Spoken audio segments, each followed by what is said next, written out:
नमस्कार, आप देख रहे हैं न्यूज वन इंडिया। मैं हूं आपके साथ राजेश कुमार। शिवसेना नेता आदित्य ठाकरे ने एक बार फिर महाराष्ट्र की बजाय गुजरात चले जाने वाले वेदांत फॉक्सकॉन समेत 3-4 बड़े औद्योगिक प्रोजेक्ट्स को लेकर शिंदे फडणवीस सरकार को घेरा। उन्होंने सीएम एकनाथ शिंदे को इस मुद्दे पर चुनौती दी है। आदित्य ठाकरे ने इस मामले को लेकर प्रेस कॉन्फ्रेंस की और आरोप लगाया कि 29 अगस्त को देवेंद्र फडणवीस की वेदांता के अधिकारियों से आखिरी मीटिंग हुई थी। इसके बाद वेदांत फॉक्सकॉन प्रोजेक्ट गुजरात चला गया। यह बैठक इस प्रोजेक्ट को महाराष्ट्र में लाने के लिए था या गुजरात भेजने के लिए थी, यह सवाल उनकी तरफ से उठाया गया। ये आरटीआई से आज हमें प्राप्त हुआ है। आरटीआई प्राप्त होने के लिए हमें 1.5 महीना लगा। कई ऐसे लोग हैं जिनको 2 घंटे में भी मिलते हैं आरटीआई, उनका मैं स्वागत करता हूं। देश में ऐसे हो तो उनको पुरस्कार मिलना चाहिए।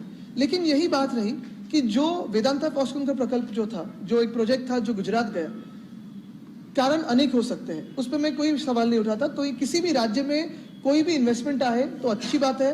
देश के हर एक राज्य में इन्वेस्टमेंट आना जरूरी है। लेकिन जो प्रोजेक्ट हमारे महाराष्ट्र में 100% आने वाला था, 100% आने वाला था, वो लास्ट मिनट को अगर किसी दूसरे राज्य में जाता है, अन्य राज्य में जाता है, और फिर सवाल यही उठता है कि कैसे गया, क्यों गया। ये सरकार जो है निकम्मी सरकार है, खोखे सरकार है। तो भी इन्होंने कुछ काम किया कि नहीं किया, कुछ मेहनत ली कि नहीं ली। और आज आरटीआई से जो प्राप्त डॉक्यूमेंट्स है उसमें तो यही लिखा गया कि 5 सितंबर को एक लेटर लिखा गया था, खत लिखा गया था, जिसको शायद जवाब वेदांता फॉक्सकॉन से आया नहीं होगा क्योंकि ये 5 सितंबर का है। 11 सितंबर को उन्होंने डिक्लेयर कर दिया कि हम गुजरात जा रहे हैं। लेकिन इसमें साफ तौर पे लिखा गया है कि 29 अगस्त 2022 को राज्य के जो डिप्टी चीफ मिनिस्टर उनसे मुलाकात हुई। ये आरटीआई से आज। और महाराष्ट्र में सियासी उठापटक के बीच पूर्व मुख्यमंत्री उद्धव ठाकरे की मुश्किलें कम होने का नाम नहीं ले रही हैं। जहां एक तरफ उनकी पार्टी के विधायक शिंदे गुट के कैंप से जुड़ते जा रहे हैं, तो वहीं दूसरी तरफ उनके परिवार पर आय से अधिक संपत्ति होने का भी आरोप लगा है। उद्धव ठाकरे की पत्नी रश्मि ठाकरे के साथ ही बेटे आदित्य और तेजस के खिलाफ बॉम्बे हाईकोर्ट में जनहित याचिका दायर की गई है और उनकी जांच प्रवर्तन निदेशालय और सीबीआई से कराने की मांग की गई है। मुंबई हाईकोर्ट में दायर इस याचिका पर 8 दिसंबर को सुनवाई होगी।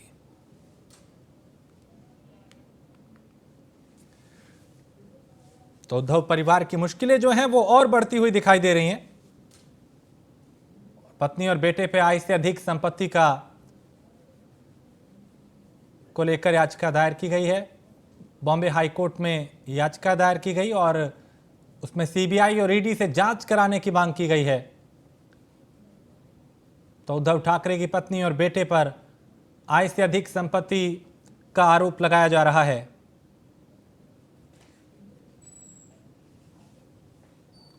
और उनकी मुश्किलें जो हैं वो कम होने का नाम नहीं ले रही।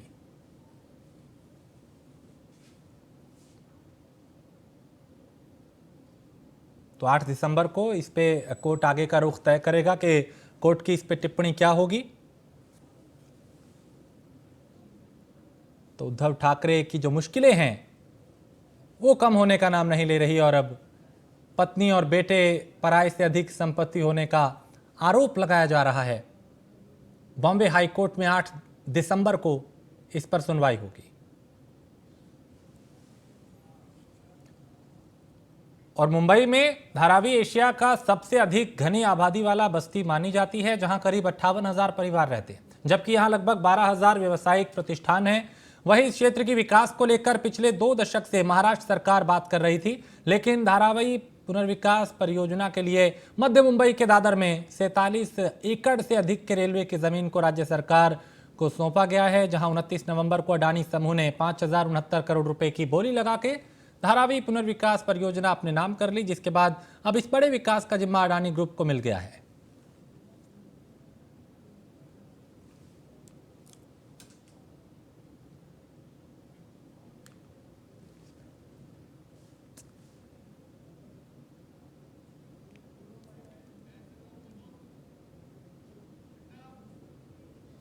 तो अडानी ग्रुप को धारावी पुनर्विकास परियोजना का जिम्मा मिला है और 5,069 करोड़ रुपए की बोली अडानी ग्रुप ने लगाई है।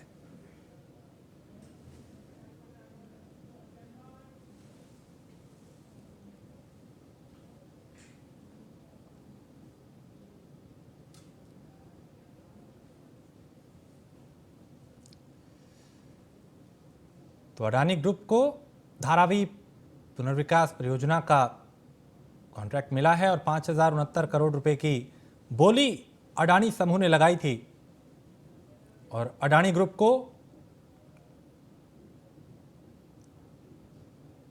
अब इसकी जिम्मेदारी जो है वो अडानी ग्रुप के पास है कि कैसे वो इसे और बेहतर बनाता है।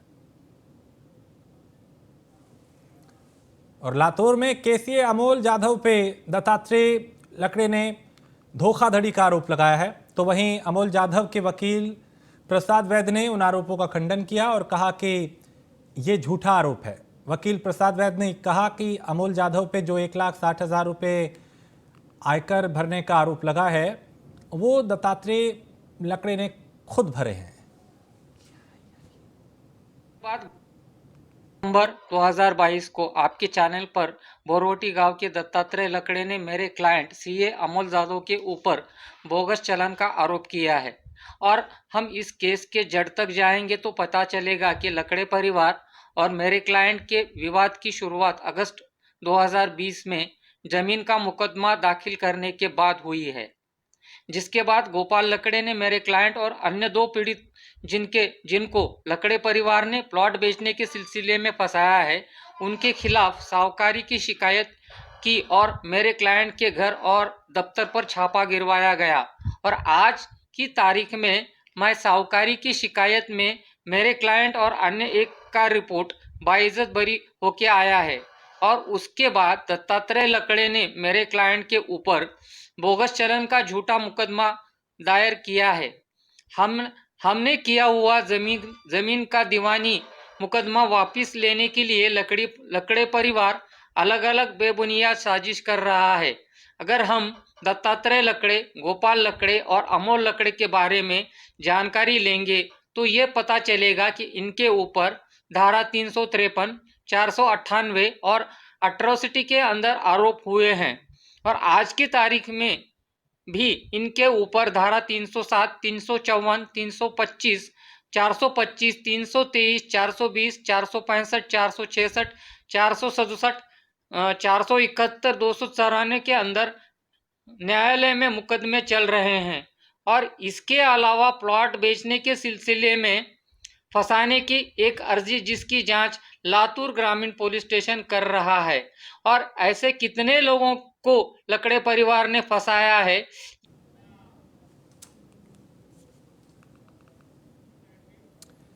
तो अमोल जाधव के वकील ने आरोपों का खंडन किया है, उन पे कई तरह के आरोप यहां पे लगाए गए थे।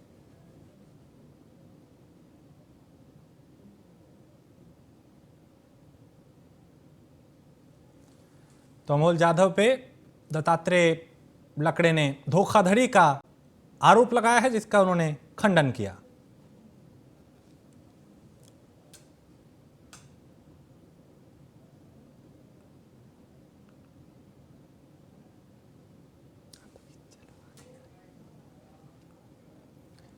और मुंबई पुणे हाईवे पर एक दर्दनाक सड़क हादसा हुआ जहां हाईवे पे 2 वाहन अचानक खाई में जा गिरे जिसमें एक व्यक्ति की मौत हो गई।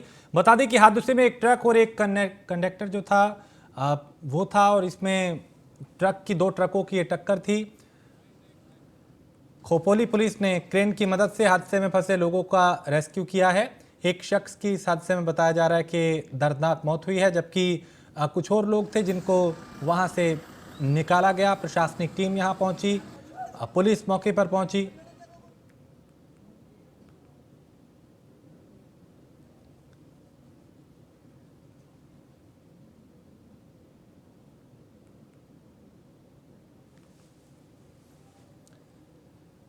और जम्मू कश्मीर में आतंकी घुसपैठ की कोशिश को नाकाम किया जा रहा है। इसी कड़ी में आईजी बीएसएफ डीके बोरा ने कहा कि अभी तक हमने इस साल 7 आतंकी घुसपैठ की कोशिश नाकाम की है और घुसपैठियों को मार गिराया है। सीमा पार से लगातार पाकिस्तानी घुसपैठ कराने की कोशिश कर रहे हैं, जहां आतंकियों के पास से हथियार के साथ ही गोला बारूद भी बरामद किया जा रहा है। साथ ही ड्रोन एक चैलेंज था, लेकिन हमारे पास नए उपकरण हैं जो ड्रोन को मार गिराने में सक्षम है।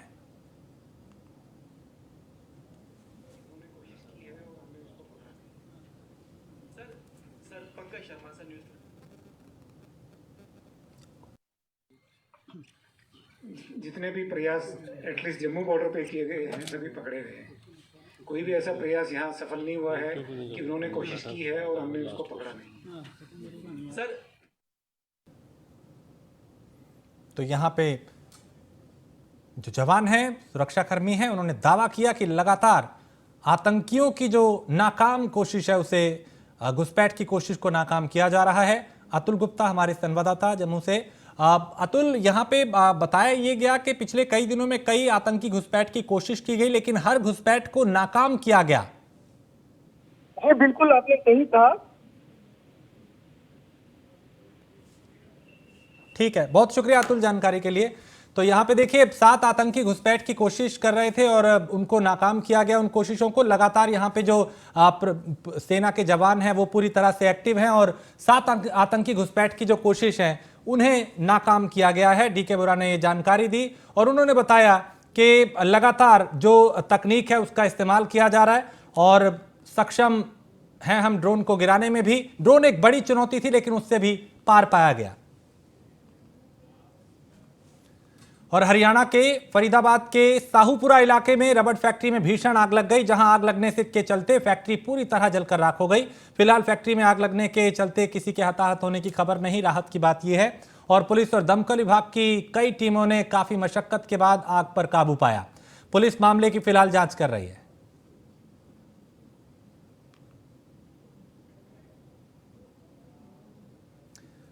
और हरियाणा अध्यापक पात्रता परीक्षा यानी एस्टेट की परीक्षा को शांतिपूर्ण ढंग से संपन्न कराने के लिए सोनीपत कॉन्फ्रेंस हॉल में बैठक का आयोजन किया गया, जहां अतिरिक्त उपायुक्त अंकिता चौधरी की अध्यक्षता में अध्यापकों की बैठक हुई, जिसमें परीक्षा केंद्रों से संबंधित जरूरी दिशा निर्देश दिए गए।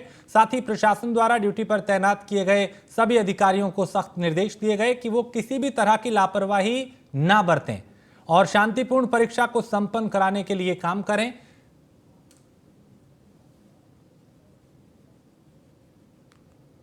22 सेक्टर है, सॉरी 22 स्कूल कॉलेजेस में 32 सेक्टर है, तो प्रत्येक सेक्टर पर हमने पर्याप्त मात्रा में पुलिस बनाई है।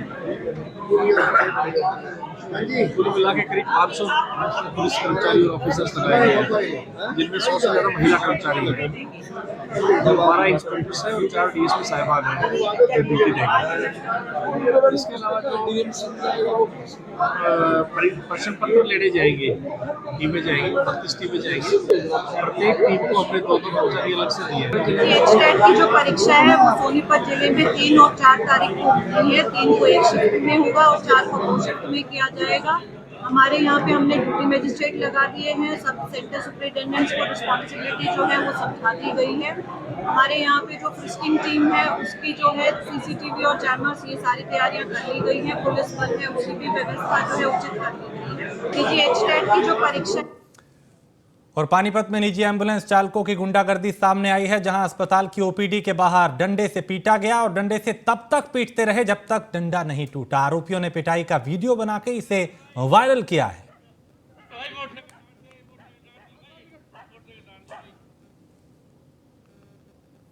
तो अस्पताल की ओपीडी के बाहर गुंडागर्दी की ये तस्वीरें, जहां एक शख्स को बेरहमी से जमीन पे गिरा के डंडों से पीटा जा रहा है, लात घूंसे उस पे बरसाए जा रहे हैं। निजी एम्बुलेंस चालकों की ये गुंडागर्दी है।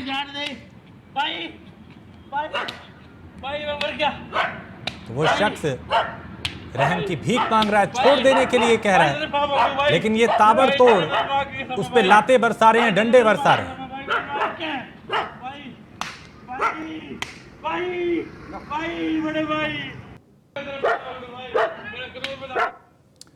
करनाल के गांव में हेलीकॉप्टर से बारात आई। दरअसल दूल्हा अमेरिका से बारात लेकर करनाल के पुंजीपुरा पहुंचा था, जहां दुल्हन का घर है और दूल्हे के 2 भाई हैं। एक अमेरिका में रहता है, एक ऑस्ट्रेलिया में रहता है। अमेरिका में रहने वाले भाई ने वहीं से हेलीकॉप्टर बुक कराया और सीधा वहां से बारात लेकर करनाल आया। परिवार के लोग इसको लेकर काफी खुश नजर आए।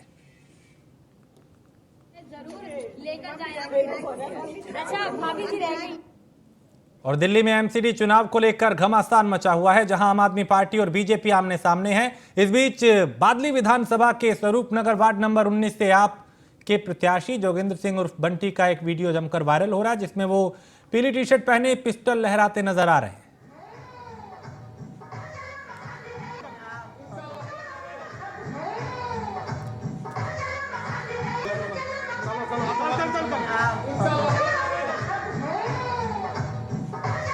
स्वरूप नगर से आप प्रत्याशी का ये वीडियो वायरल हो रहा है जिसमें पिस्टल लहराते जोगेंद्र सिंह नजर आ रहे हैं। दावा किया जा रहा है कि ये जोगेंद्र सिंह हैं और आम आदमी पार्टी के स्वरूप नगर से ये उम्मीदवार हैं एमसीडी चुनाव में, और पिस्टल लहराते हुए इनका एक वीडियो अब वायरल हो रहा है।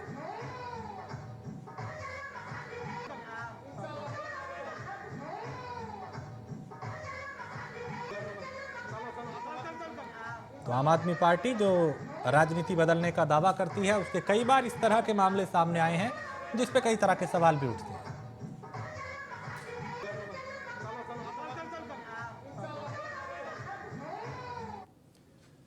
और बिहार के मुख्यमंत्री नीतीश कुमार नालंदा जिले के अपने पैतृक गांव हरनोत प्रखंड के कल्याण बिगहा पहुंचे, जहां उन्होंने स्मृति वाटिका में अपने स्वर्गीय पिता कविराज राम लखन सिंह वेद की 44वीं पुण्यतिथि पे उनकी प्रतिमा पे माल्यार्पण किया। इस दौरान सीएम के आगमन को लेकर चप्पे चप्पे पे सुरक्षाकर्मी तैनात किए गए।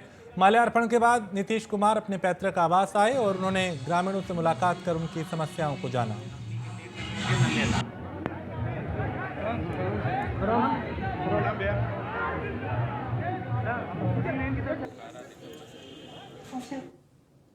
और बिहार के रोहतास में जन अधिकार संघर्ष मोर्चा के सैकड़ों कार्यकर्ताओं ने जन चेतावनी धरना दिया। इन लोगों ने 25 सूत्रीय मांगों को लेकर जिला प्रशासन को चेतावनी दी और मांग पूरी न होने तक आंदोलन जारी रखा। उन्होंने कहा कि जब तक मांग पूरी नहीं हो गए आंदोलन इसी तरीके से जारी रखा जाएगा। और लोक संघर्ष मोर्चा के संयोजक शिवशंकर कुशवाहा ने बताया कि सासाराम नगर निगम बनने के बाद कई पंचायतों के ग्रामीण क्षेत्र में नगर निगम में तब्दील हो गए हैं, लेकिन उन सभी ग्रामीण क्षेत्रों में नगर निगम और जिला प्रशासन की तरफ से अब तक कोई सुविधा उपलब्ध नहीं कराई गई है।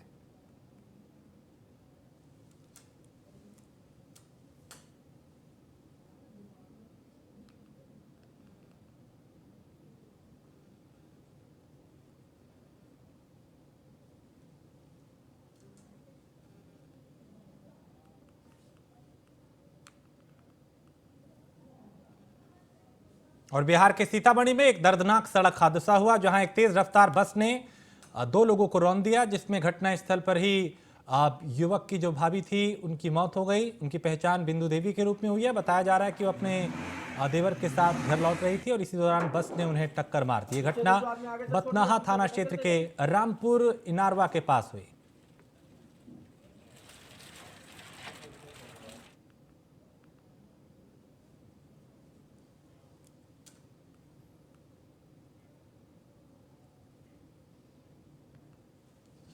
जी, इधर से सीतामढ़ी की तरफ से जो मुस्कान बस था वो बहुत स्पीड में जा रहे थे। अच्छा, मुस्कान बस हाँ।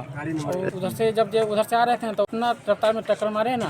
क्या चीज में टक्कर मारा? वो ठेला में मारे हैं। ठेला पर बैठे हुए थे। ठेला अच्छा, में ठेला बैठे हुए थे। ठेला में बैठे थे और प्रेमलाल सिंह है, वो मेरे चाचा है जी, जो वो चला रहे थे और चाची बैठे हुए थे। इतना टक्कर मारा स्पीड कि चक्के के तरफ में आके स्पॉट। और बिहार के सीतामढ़ी जिले में एक नाबालिग की मां ने एसपी से मिलकर अपनी बेटी के साथ रेप की शिकायत की है। यह मामला नागपुर थाना क्षेत्र के बोखरा प्रखंड का है, जहां आवेदन में पीड़िता की मां ने एसपी को आवेदन दिया और बताया कि उनकी बेटी घर से बाहर गई थी। इसी दौरान उसे अकेला देख एक युवक ने उसके साथ हैवानियत की। शिकायत के बाद एसपी ने तत्काल कार्रवाई का आश्वासन दिया है।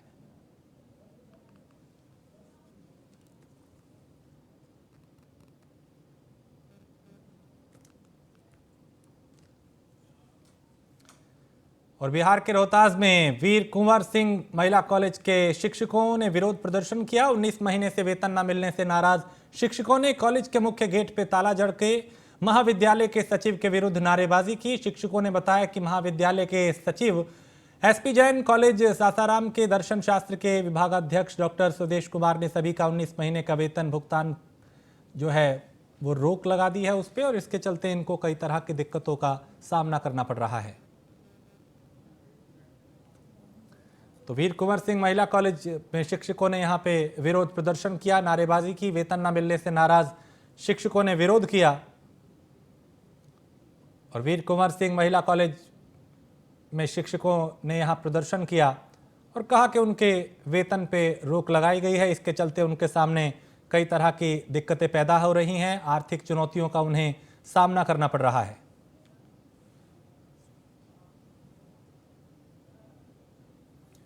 तो वेतन न मिलने से नाराज शिक्षकों ने यहाँ पे विरोध प्रदर्शन किया।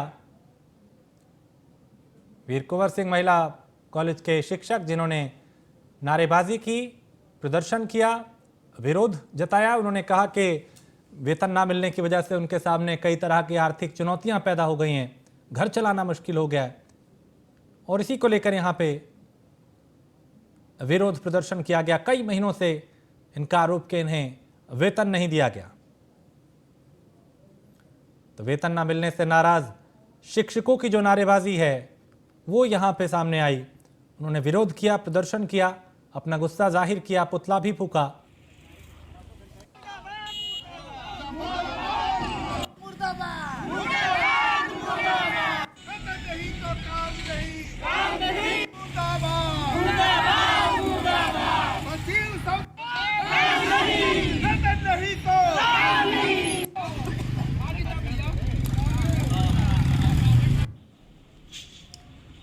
और इस खबर पे ज्यादा जानकारी के साथ मनोज कुमार हमारे विशेष संवाददाता हमारे साथ जुड़ चुके हैं। मनोज, इन शिक्षकों का ये आरोप है कि कई महीनों से इन्हें वेतन नहीं दिया गया, जिसके चलते आज ये विरोध प्रदर्शन करने को मजबूर हुए।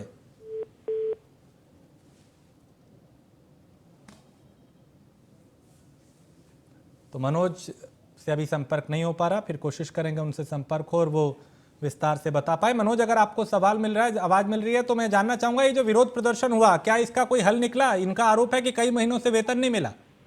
जी बिल्कुल, देखिए जिस प्रकार ये शिक्षक हैं और महिला शिक्षक हैं और जेंट्स सारे लोग वहाँ पे, लेकिन महिलाओं का सबसे बड़ा समस्या होता है कि घर का काम नाम छोड़कर वो बच्चों को जिस प्रकार शिक्षा दे रही हैं और समय पर यदि उनका मूल्य जो उनका भरताना हो वो ना मिल पाए तो कहीं ना कहीं काफी ठेस लगती है। इस सरकार में सबसे बड़ी नीति ये है कि बिहार सरकार में ये कर्मचारी जो है काम इनसे लिया जाता है लेकिन इनको समय पर वेतन तक नहीं दिया जा रहा है, जिसके चलते ये महिलाएं आज प्रदर्शन तक उतर गई।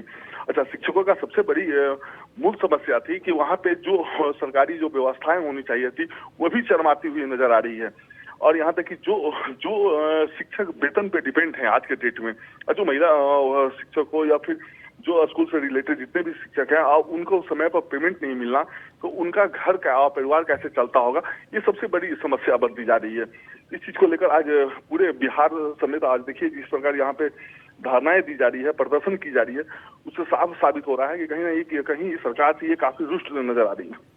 बहुत शुक्रिया मनोज जानकारी के लिए। तो वीर कुंवर सिंह महिला कॉलेज में शिक्षकों ने विरोध प्रदर्शन किया, वेतन न मिलने के चलते ये परेशान थे। तो राज्य सरकार शिक्षा व्यवस्था में सुधार के लिए लगातार शिक्षकों की भर्ती तो कर रही है, लेकिन राज्य के अधिकांश विद्यालयों में आज भी संसाधनों का घोर अभाव देखने को मिल रहा है। आज भी ऐसे कई स्कूल हैं जहां कमरे और छात्रों की संख्या में कमी होने के बावजूद शिक्षकों की संख्या अधिक देखी जा रही है। जयनगर शहरी क्षेत्र के वार्ड नंबर 7 स्थित राजकीय मध्य विद्यालय जवाहर विद्यापीठ में भवन का घोर अभाव एवं जर्जर भवन के सहारे 864 छात्रों की पठन पाठन व्यवस्था संचालित की जा रही है। कमरे के अभाव और छात्रों की संख्या में गिरावट के बाद भी स्कूल में एचएम समेत 16 शिक्षक शिक्षिकाएं यहां पे अपनी सेवाएं दे रहे हैं।